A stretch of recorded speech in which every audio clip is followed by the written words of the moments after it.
Very good morning and welcome to the 25th meeting of the Criminal Justice Committee in 2025. We've got no apologies this morning and Fulton McGregor is joining us online. So our first item of business today is an oral evidence session on 3 legislative consent memoranda, and they are LCM S657, S657A and S657B. And these have been lodged by the Scottish Government in relation to the UK Crime and Policing Bill.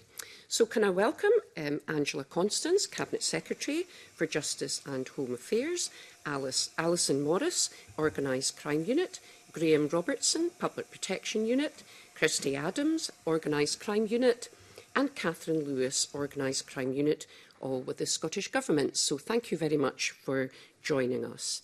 And I refer members to paper 1. And I also refer members to the letter from the Home Office circulated to you by email on Monday by clerks. So I intend to allow up to 40 minutes for this evidence session. And so can I start off by inviting the Cabinet Secretary to make some opening remarks on the LCMs. Cabinet Secretary. Thank you, Convener, and good morning, colleagues. I very much welcome the opportunity to discuss the Legislative Consent Memorandum, the Supplementary LCM and the second Supplementary LCM in relation to those proposals in the UK Government Crime and Policing Bill for which the Scottish Parliament has devolved competence.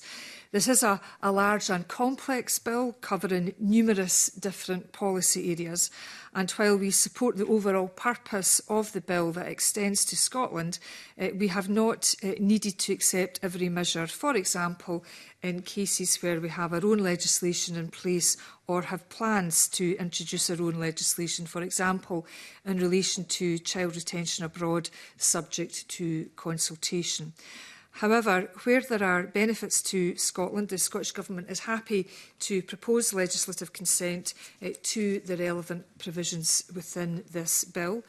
The bill covers a range of important topics, and I would like to draw your attention to a couple of the provisions. The bill provides a new UK-wide offence to disrupt adults who criminally exploit children, supporting a Four Nations approach to tackling child criminal exploitation, and my officials continue to work with the UK Government on the offence as further amendments to the bill are expected. Related to child criminal exploitation offence is the new offence of cuckooing. This offence will seek to criminalise individuals who take control over the home of a vulnerable individual by intimidation or other means and use it to carry out criminality. Members will be aware of the devastating impact that criminal exploitation and cuckooing can have on individuals and their families, and it is hoped that these new powers will strengthen our ability to prosecute those who exploit vulnerable people. I have recently addressed the questions raised by the Delegated Powers and Law Reform Committee in relation to several delegated powers in the bill, including questions on the powers to implement international agreements on sharing information for law enforcement purposes and the power to make consequential provision. And I look forward to reading the report in due course. We also expect more amendments triggering a further supplementary LCM to come forward shortly. My officials are still liaising with the UK Government on the detail of those clauses. However, we expect it to include measures covering offensive weapons, child criminal exploitation prevention orders and online child sex abuse. We had initially hoped that the amendments would have been tabled in the House of Lords in sufficient time for us to lodge a third supplementary LCM in advance of this committee meeting, but we now expect the additional amendments to be tabled around mid-October. This third supplementary LCM will also recommend extending clause 41 in relation to providing the child criminal exploitation offence. The extension of this clause to Scotland was included in the draft bill previously, but was accidentally omitted from the second supplementary LCM. There isn't enough time in the short opening remarks to go into the detail on all the clauses contained within the LCMs, but of course, Convener, I'm more than happy to answer any questions that your committee have.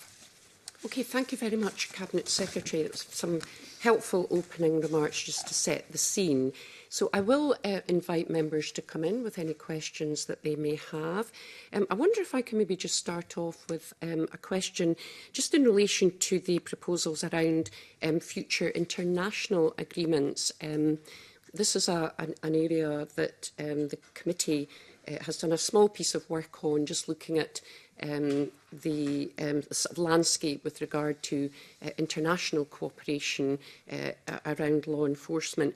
And I was interested to see clauses 127 and 128 that set out some of the proposals around future international agreements as they relate to information sharing for law enforcement purposes. I was just very interested in a wee bit more detail on that particular clause as it relates to Scotland. So this is an important aspect of the bill. It will enable, it introduces powers so that regulations can be made to implement future international agreements as they relate to the sharing of information.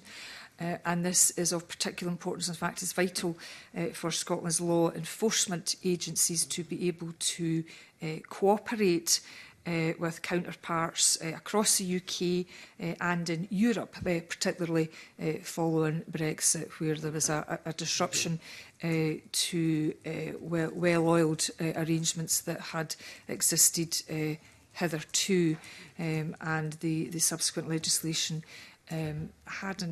had resolved matters only to an extent, but had left cooperation arrangements quite clunky and a bit more time-consuming. So what this will do will enable better and deeper cooperation with our trusted partners. And this, of course, enhances the tools available to our law enforcement agencies, particularly in relation to tackling serious organised crime. So we do back legislative consent for these measures.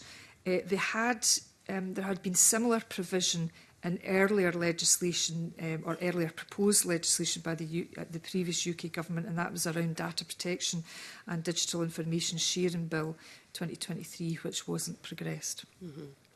Okay, thank you for that. The other question I had, and I would confess it is quite a number of decades since I got my driving licence, but it relates to the provisions. Clause 95 sets out, or it relates to the expanding the purpose for which the police can access DVLA driving licence information by expanding the list of authorised persons who can access the database, but also the range of offences relating to which the police can access DVLA information. I was just noticed in the LCM reference to the Biometrics Commissioner's support of the provisions, and that got me wondering if the information that potentially police officers can access is biometric data. So just if you have a wee bit more detail on that. So there's two aspects of this. So in very broad terms, it is broadening the range of persons who can access the DVLA licence data. And essentially this is about ensuring that policing in Scotland has the same access to information as elsewhere in the UK. We have been corresponding with the UK government on this area because there are some sensitivities that we wanted to be satisfied about.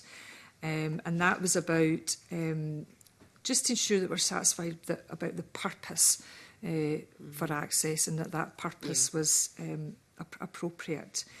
And what has been negotiated with the UK government is that Scottish ministers will be statutory consultees in the preparation of the regulations, and that means that we will be able to involve and consult the Biometrics Commissioner as well as Police Scotland.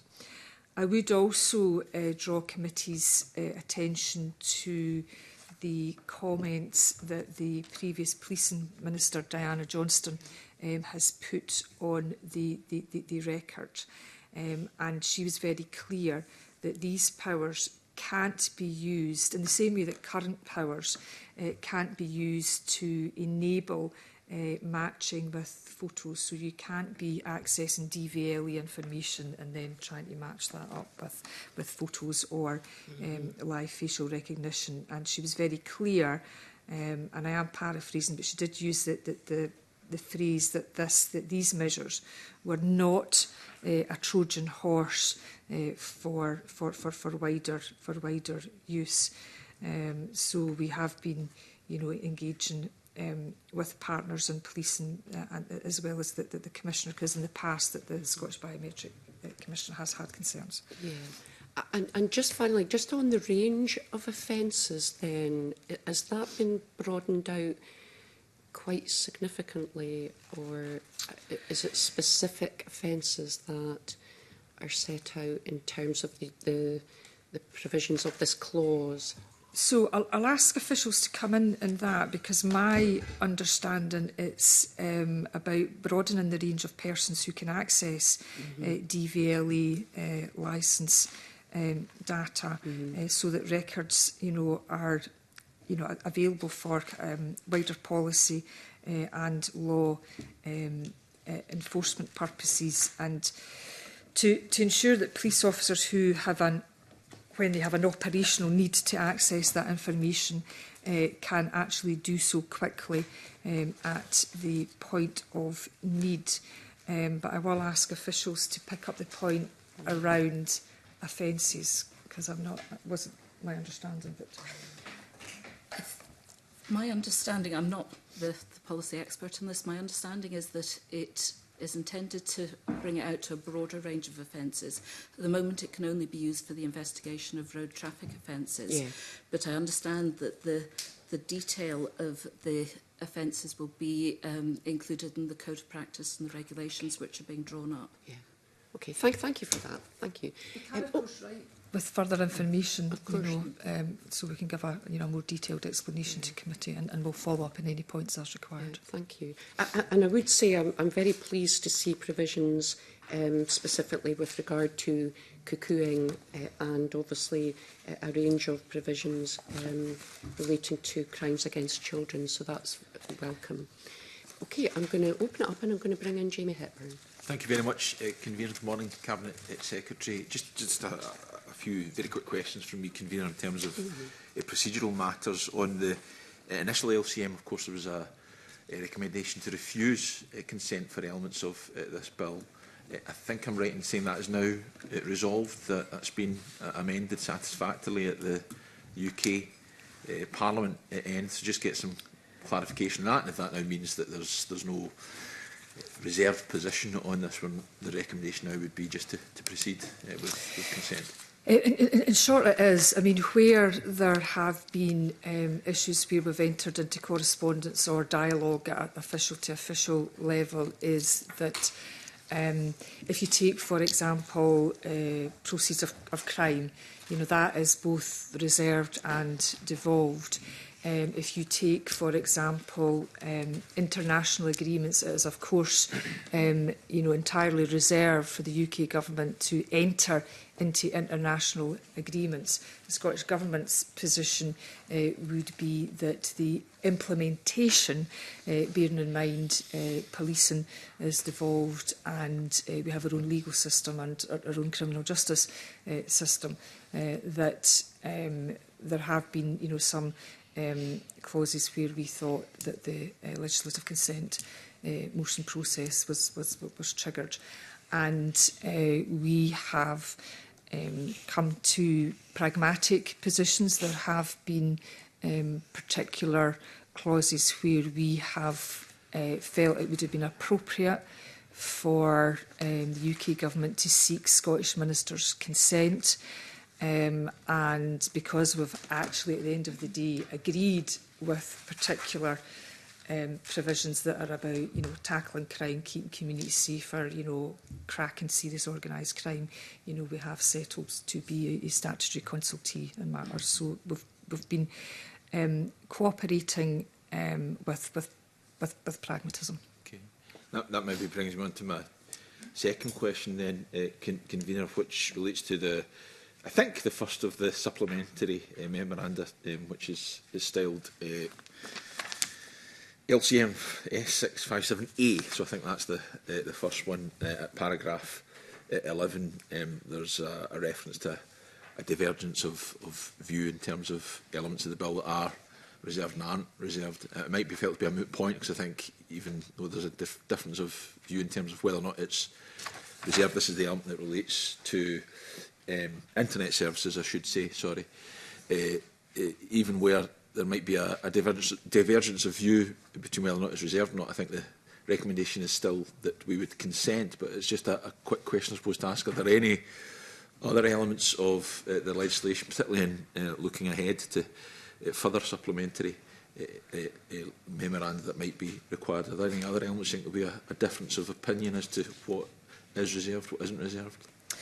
So, I mean, we sometimes get into this, around things like, online advertising would be an example. So the internet and the regulation of the internet would be reserved. But if what is being promoted on the internet relates to a service or a particular action, we would on occasion argue that that is of relevance to our devolved competencies.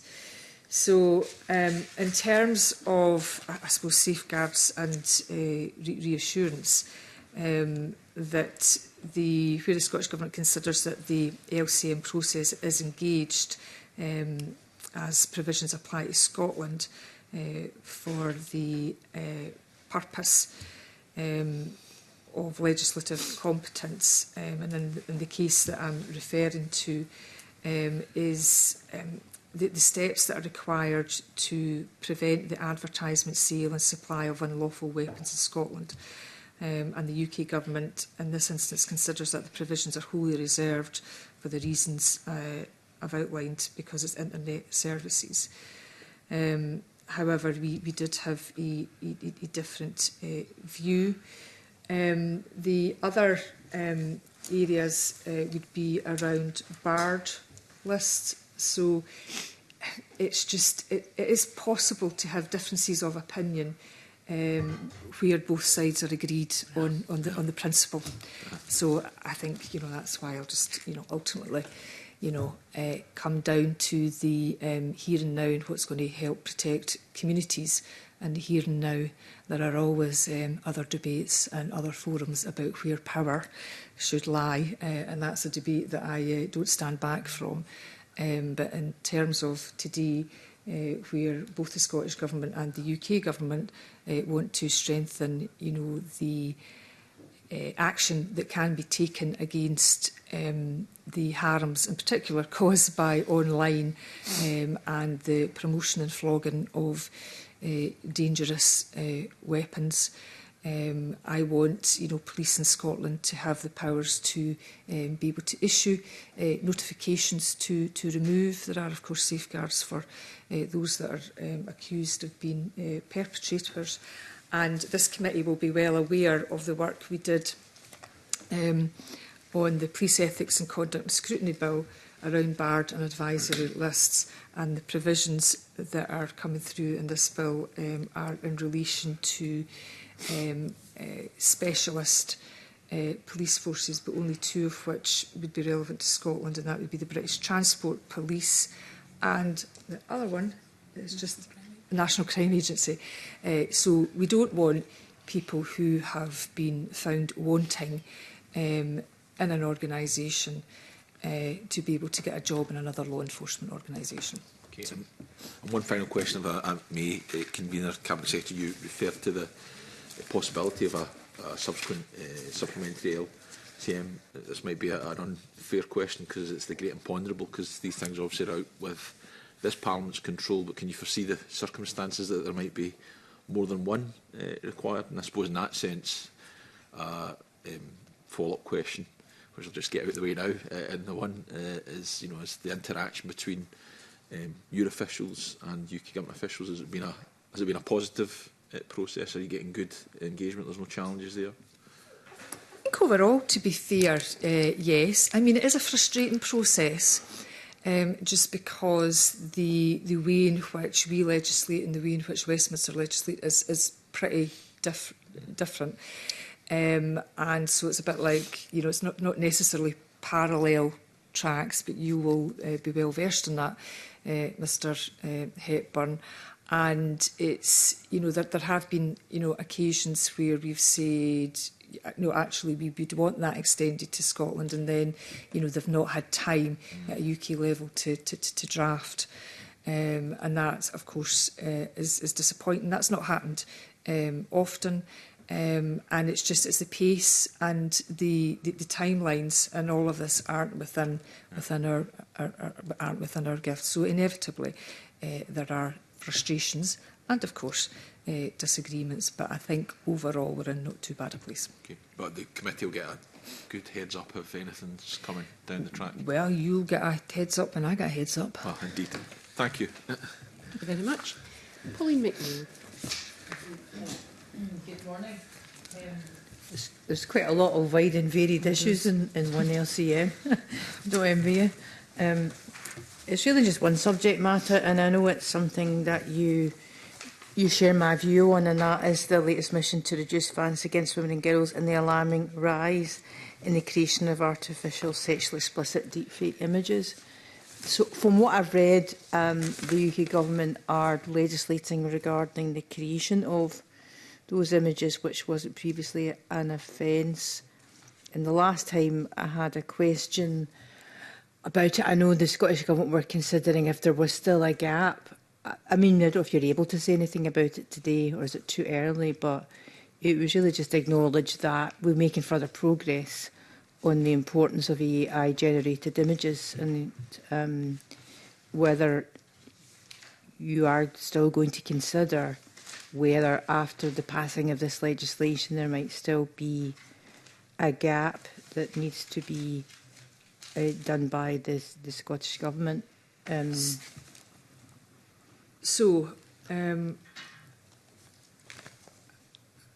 think that's about this as opposed to that, but anyway, we'll see how we get on. So in terms of amendments that are still to be expected to come forward, we are anticipating further amendments from the UK Government that we're very interested in, and that's around child sexual abuse and exploitation online. And that is around what is euphemistically called child sexual abuse manuals. And there will be new offences around the possession of material that has advice or guidance on or content around how to groom, otherwise known as paedophile manuals. Forgive me for putting it that way. And there's also the issue of the volume of indecent images of children as well. And so, we'll be looking at that with interest. There are also further possible amendments as a result of the pornography review by Baroness Gabby Bertrand. And that's around strangulation and suffocation in poverty, and that's about the possession and publication and the depictions of strangulation and suffocation in pornography. So, we are, standing by to see the detail of that. And I just want to check, were you in any shape or form asking about spiking? No. I know that spiking is one of the ones that's one of the offences that's now been put in. Yeah, I would be interested to know whether or not that is helpful to. Yeah. So this is an area where we are strongly of the view that we don't need further legislation in and around spiking. And that's because in terms of common law, but also under the Sexual Offences Act. So the issue in Scotland, in my view, in the view of the government, is not around a legislative gap. There's legislation there to prosecute it and imprison people for up to 5 years. Where work has been done, and it's the Minister Siobhan Brown that's led roundtables, kind of cross-stakeholder, cross-party roundtables. There's been considerable interest in Parliament on this issue, and that's been around awareness, the work that Police Scotland do with the nighttime economy in terms of pubs and clubs, and also in terms of the pathway. That pathway to report and to have care. And, there was a need to be clear about, that people, can and should, report, but they also need a healthcare pathway as well. No, that's helpful. I mean, I tend to agree that sometimes in Scotland we don't need specific offences we're already prosecuting, particularly the recent trend, which is, to basically stab people in the body, spiking, not just just spiking drinks. I think the question of the AI generation of images, maybe at some point I could pick that up with you, because it is confusing, because I think the government had attempted to amend this legislation, but I'm not sure if it was this in the end. I know that there was expedited amendments at the House of Lords. But I know, and what I'm clear about is the gap is the creation of the images. So if someone hasn't given their consent, that's quite clear. We can already act, but there does seem to be some gap. So, it's a strong interest of mine. So, at any point, it'd be just useful to see if the government made an assessment as to whether everything is covered in the legislation or not. So in terms of background, the UK government legislated for a new offence in data, the Use and Access Act, and we had asked for provision in the Crime and Policing Bill, but the UK government, was not able to add provision for Scotland. So, what we intend to do is to explain the position of Scotland on the current law, which is around sharing of deep, because the sharing of deep fakes is an offence, and we will seek views on expanding to cover the creation of deep fakes. So the sharing's covered. The issue is around the creation of deep fakes. Thank you. Thank you very much. Thank you.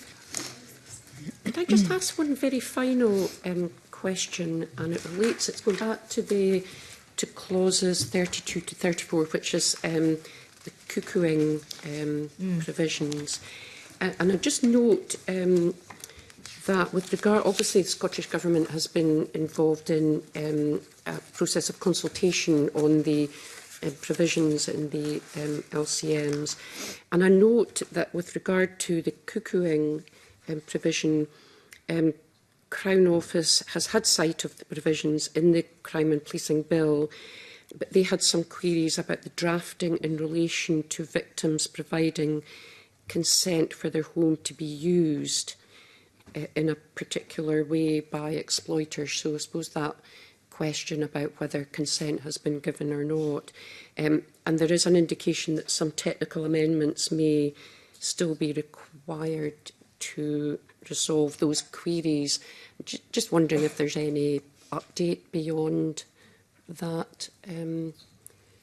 So in terms of the criminal child exploitation and cuckooing, this has been a frequent topic of consideration at the Serious Organised Crime Task Force, which I chair along with the Lord Advocate, and I'm quite sure committees aware of the work commissioned by Action for Children on this matter, and that Alexis G led the work that Action for Scotland commissioned on this. Cuckooing is one of these issues that relates to that mixture between devolved and reserved legislation, reserved legislation, drugs, firearms, and then in terms of devolved, in terms of Scots Common Law and the Criminal Law 95 Act and the Criminal Justice Licensing Act 2010. So it is an area that there is a bit of complexity to in terms of the interactions. So in terms of the Crown Office, in terms of cuckooing, there was a view that actually there was a current legislative gap. That might be overstating it, but it was in and around the trafficking and exploitation legislation. Specifically, the Crown Office was consulted at an early stage, and it had advised that the relevant legislation in Scotland is primarily the Human Trafficking and Exploitation Scotland Act, in that it just might not apply to all situations envisaged by the offence of cuckooing, such as those where the householder was not really being controlled by criminals or would not be considered to have been recruited by them, and there was therefore a requirement for the cuckooing offence in Scotland. So in terms of our stakeholders, there is agreement on that.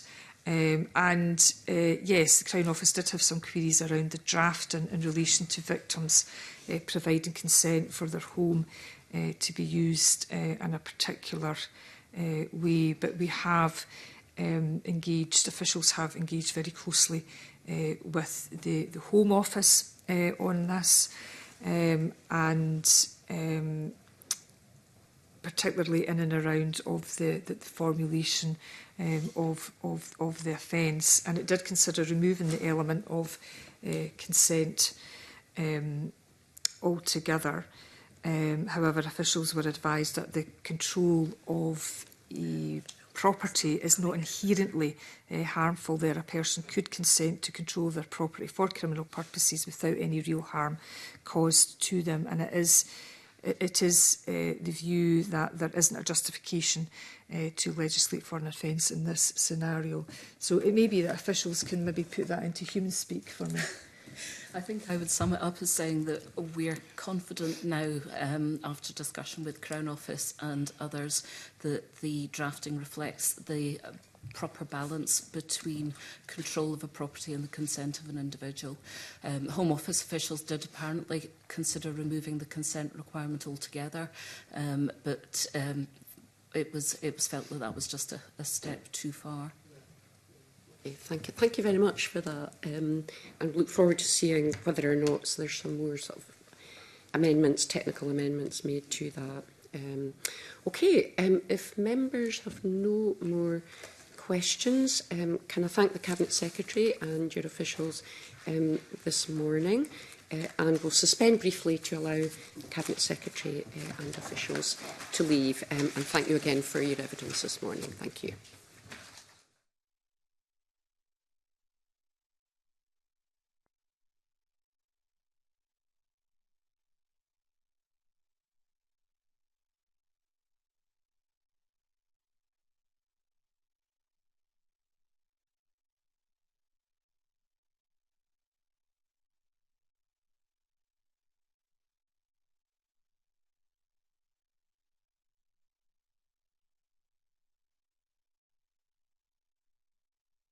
Okay, thank you very much indeed. So I'm now going to open up a short discussion where members, if you wish, can give me an indication of any views that you may have on the LCMs before I move to the question of consent and any recommendation that we may wish to make to Parliament. So can I invite any members to come in with any points at all?